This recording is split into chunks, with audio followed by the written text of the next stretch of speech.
Alright, the first piece of hardware you want to remove is the long spring in the back. This will be easy. You just need to pull the top away from the caliper, kind of like that, and then do the same for the bottom, and then you can remove it. Now this spring is going to be similar. You want to pull the two sides out. However, as you can see, the spring is held in by the bottom pin. So let's remove both of them. If yours are loose like these are, you can push them in like this, and then you can pull it straight out. If yours are stuck due to rust and corrosion, you can use a punch like this or a small screwdriver and then hammer it out, just like that. Go ahead and remove the spring. Now the brake pads will probably be difficult to remove, so grab yourself some pliers like this and squeeze the brake pad to the caliper. This will push the piston in just enough to loosen the pad for easier removal. Work both sides and then remove each of the pads. When you remove the inner pad, you should notice the low brake indicator. This is what causes your brakes to start squealing when they get low. You want to put the new pads in the exact same way that you took the old ones out. So make sure you put the new one in with the indicator on the inside. There are also these shims on the back of each pad that you will need to remove and install on the new pads if they don't come with new ones. I'll show you what I mean in a little bit. Now we can move on to the brake pads. Make sure you grab one with the wear indicator and one without it. Before applying brake grease to the new pads, we need to remove the shims from the old ones. There will be two on each side. This old pad does not have the wear indicator, so I'm going to place them with the new pad that also does not have the wear indicator. You can see this one right here has the indicator, so let's remove the shims and put it with the new pad. Now go ahead and give yourself some room to clean off the old shims. I'm going to spray these down with some brake clean and then use the wire brush to break up any old dirt and grease. Then you can spray them down and wipe them clean with a rag or a towel. Once they look relatively clean like these, go ahead and place them in this order and orientation. This will make it easy to place them together and will leave the guesswork out of it when you start applying the brake lube. I personally like this lubricant from Permatex. Now you want to apply the lube to all 6 parts. Let me show you what I mean. You want to apply a thin layer on the back of the brake pads like this. Then grab the shim that looks like it has vents and place it directly on top of the brake pad in this orientation. Go ahead and apply another thin layer of the lube to the shim. Finally, you can grab the last shim and place it on the other shim. Then apply a thin layer again and that side will be done. Perfect. Now do the same thing to the other pad and shims. Apply a thin layer of grease, move the shim to the pad, apply another thin layer, move the last shim onto the other shim, and finally apply the last thin layer of lube. Try to prevent the lube from overflowing over the edges if you can. Just wipe it off if it does. There are only 2 edges you need the lube to be on, and that's both sides like this. Again, apply another thin layer to both sides on both brake pads. Perfect. Now we can get them installed. Let's start with the inner pad. Remember, this one needs to be the pad with the wear indicator. This will be obvious, but you want the pad to face the rotor, and the back plate that has the brake lube and shims need to be facing away. So it should be inserted just like this. If the pad is slightly difficult to insert into the space between the caliper and the rotor, you will probably have to move the rotor around a little bit.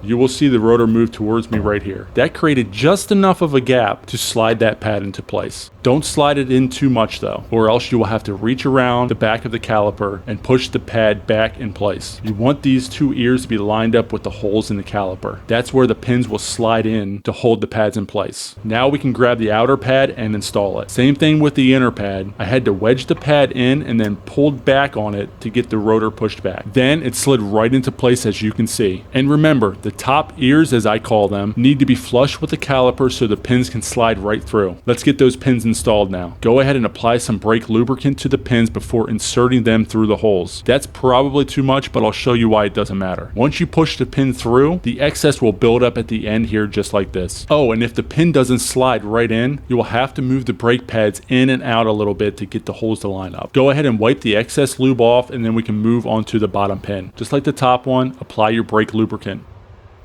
Then start pushing the pin through. However, do not go all the way like the top pin. For the bottom pin, you will need to grab this spring and ensure the pin goes through both sides to hold it. You need to make sure yours is in the correct orientation. Mine was not, so I had to pull the pin back out and flip the spring around.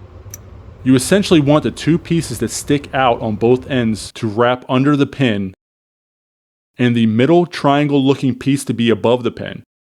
Then you need to push the ends up and into the holes in the brake pads like this. Perfect. That's exactly how it should look. Now we can attach the last spring to lock the pins in place. If you look closely, you can see two small holes in each end of the pins. You need to push each end of the spring through both sides of the holes. Also, make sure this part of the spring is in this orientation because you are going to push it through the back side of the caliper and through this hole. That's what will hold it in place and prevent it from loosening up over time. If you are having trouble lining up the spring with one of the pinholes, try to spin the pin a little bit. That should allow you to push the pin through. Starting with the spring in the back, you will have trouble if you try to pry it out from the middle. What you want to do is pull from the top near the pin so that it separates just like that. Then do the same at the bottom pin. Perfect. Now let's go to move on and loosen the bottom spring. You won't be able to remove it because the spring is wrapped around the pin, but we can still pull it out of the two holes in the brake pads so it can be removed easily after removing the pin. If your pins don't move easily, you can grab a hammer or a rubber mallet like I am using and hit the back of the pins like this. Do this for both of them. If the pins still don't slide out easily, go ahead and grab a punch or a small screwdriver and use that to push the pin straight through, just like that. Do the same thing for the bottom pin and then we can move on. And don't forget to remove your spring. At this point, I decided to grab my slip joint pliers and clamp down on the brake pad and edge of the caliper. This will squeeze the caliper's piston in and allow you to remove the brake pad more easily. The pad may still be a little difficult to remove, so just wiggle it back and forth until it slides out. Just like on the passenger side, these pads will have two shims on the outside that need to be transferred to the new pads. I'll show you that in a little bit. Go ahead and do the same thing with the inner pad and then remove it.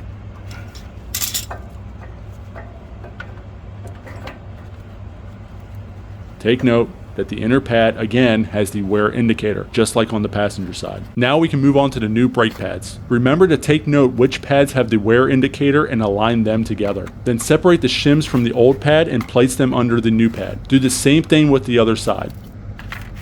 Once you get organized, go ahead and spray the shims down with some brake clean and then wipe them off with a rag or a towel. You don't need them to be spotless, but you want to try to remove as much of the old dirt and grease as you can.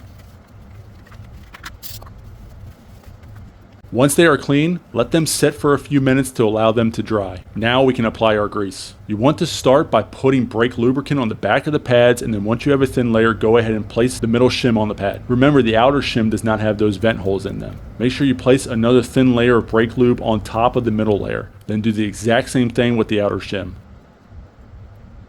Perfect. Repeat this on the other side. The reason you only want a thin layer is because these shims will flatten once the caliper pushes on them. If you use too much grease, it will leak out, and the last thing you want is grease flying all over your rotor as you are driving and trying to brake. Also, don't forget to add brake lube to the sides of the pads just like we did on the passenger side. I had to go back later to apply it because I forgot. Alright, I'm going to start with the pad that has the wear indicator. Remember, this goes on the inside. And also, just like on the passenger side, you may need to wiggle the pad back and forth just to get it to set. You will be able to pull the rotor towards you, but you want to be careful if your hands have grease on them. You don't want to get that on the rotor. Eventually the pad will slide into place. Try to align the holes in the pad with the holes in the caliper. This will make it easier to get those pins installed. Let's do that now. Grab your first pin and apply some brake lube to it. If the holes aren't aligned, you will have to push the pad in or out until the pin can slide through. Mine just needed to be pushed in a little bit and then the holes aligned perfectly so my pin can go right through it. Now do the same thing with the back pad and then push the pin all the way through. You always want to start with the top pin because once you get that aligned, the bottom pin will most likely slide right through without issue. That's beneficial because we need to slide the pin through the bottom spring. And if the holes in the pad and the caliper aren't aligned, then it would be slightly more difficult to do that while holding the spring. I'll show you what I mean. After cleaning up the excess brake lube, go ahead and grab the bottom pin and apply a thin layer of grease to it. Now you can slide the pin in, and as you can see, there was no resistance because everything lined up. Go ahead and push one end of the spring over the pin, and then as you were sliding the pin in the rest of the way, make sure the other end of the spring is lined up with the pin so it goes through it. Wipe the excess grease off and then we can get that spring in place.